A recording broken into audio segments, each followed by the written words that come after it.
Eis que ele vem com as nuvens, e todo olho verá, até mesmo aqueles que o transpassaram. E todos os povos da terra se lamentarão por causa dele. Assim será. Amém. Apocalipse capítulo 1, verso 7. Nesse versículo observamos o desfecho final para todo ser humano de toda a terra, em todas as eras, desde um simples lacaio até o mais bem-sucedido que possa ser o homem. Não se trata de um fato que virá acontecer e ficará marcado na história como um conto que se passa de geração em geração, de pai para filho e assim sucessivamente. Mas se trata de um evento que marcará a eternidade, pois vemos que essa promessa está muito mais perto de se cumprir do que imaginamos. É somente olharmos para os eventos que podemos observar na Terra nesses dias e nos que se passaram na história. Fatos que marcaram e marcam nações e até mesmo o mundo. Realmente essa verdade irá se cumprir. O ponto é que ignoramos todos esses sinais e vivemos nossas vidas como se existisse somente o hoje, como se não houvesse um amanhã. E esse é o ponto, pois as Escrituras nos advertem com um versículo registrado em Hebreus capítulo 9, verso 27, que diz em sua primeira parte: como ao homem está ordenado morrer uma única vez, vindo depois disso o juízo. Essa passagem nos alerta do que iremos enfrentar logo após a nossa partida daqui. Logo após fecharmos os nossos olhos para sempre e descermos à sepultura, voltando ao pó do qual fomos formados. Depois, se valeremos daquilo que temos crido aqui enquanto em vida. É uma grande ignorância acharmos que quando partirmos daqui, estará tudo acabado. Então, deixaremos de existir no corpo e fora dele. Teremos um juízo para enfrentar.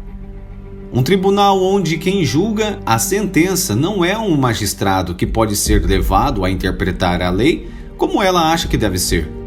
Mas estamos falando de um juiz que julga retamente e que não terá misericórdia daquele que preferiu viver da forma que o seu coração o encorajou, ou aquele que preferiu deixar a vida te levar. Esse juiz estará pronto a sentenciar cada um conforme as suas obras.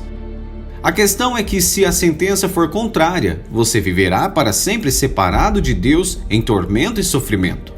Você não poderá encontrar paz e nem descanso. Viverá um eterno desespero. Tudo porque rejeitou a Cristo e preferiu viver a sua vida da maneira que você quis, em seus desejos desenfreados pecaminosos, fazendo aquilo que o seu coração enganoso pulsou, te proporcionando momentos de falsos prazeres momentâneos. A triste realidade é que você preferiu viver uma vida à margem do que Deus estabeleceu em sua palavra. Seja você até mesmo denominado evangélico, mas sequer soube o que é o evangelho, que somente frequentou uma igreja e ali se confraternizou com pessoas, mas nunca foi convertido ou convertida a Cristo, ou nunca professou sequer uma fé, ou se denomina um cético ou ateu. A verdade é que Deus plantou no coração do homem a eternidade. E dentro de você, fingindo não crer ou crendo, você sabe que depois da sua partida, algo te espera. O inferno existe e ele é real. E todos aqueles que preferiram viver a sua vida como desejou o seu coração, conhecerão e terão por residência esse local sombrio. Sendo assim, ficará de fora do reino de justiça que Deus prometeu aos seus. Para mostrarmos a realidade, vejamos o que Deus tem a dizer sobre isso em 1 Coríntios capítulo 6, do verso 9 ao 10, que diz: não sabeis que os injustos não há de herdar o reino de Deus?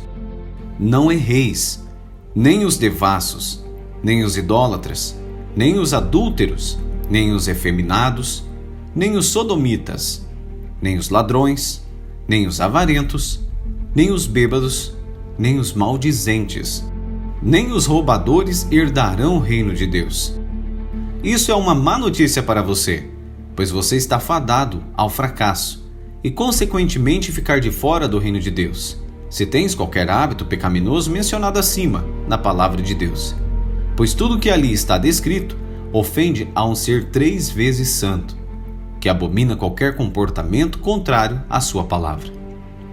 Porém, o lugar preparado para aqueles que, mesmo pecadores, receberam de Deus a dádiva de poder habitar nessa cidade onde Cristo governará com justiça, onde toda lágrima será enxugada, onde não teremos mais dor, um reino de paz, alegria, onde não haverá mais morte, e o principal é que passaremos a eternidade conhecendo a Deus e nos relacionando com o seu Filho.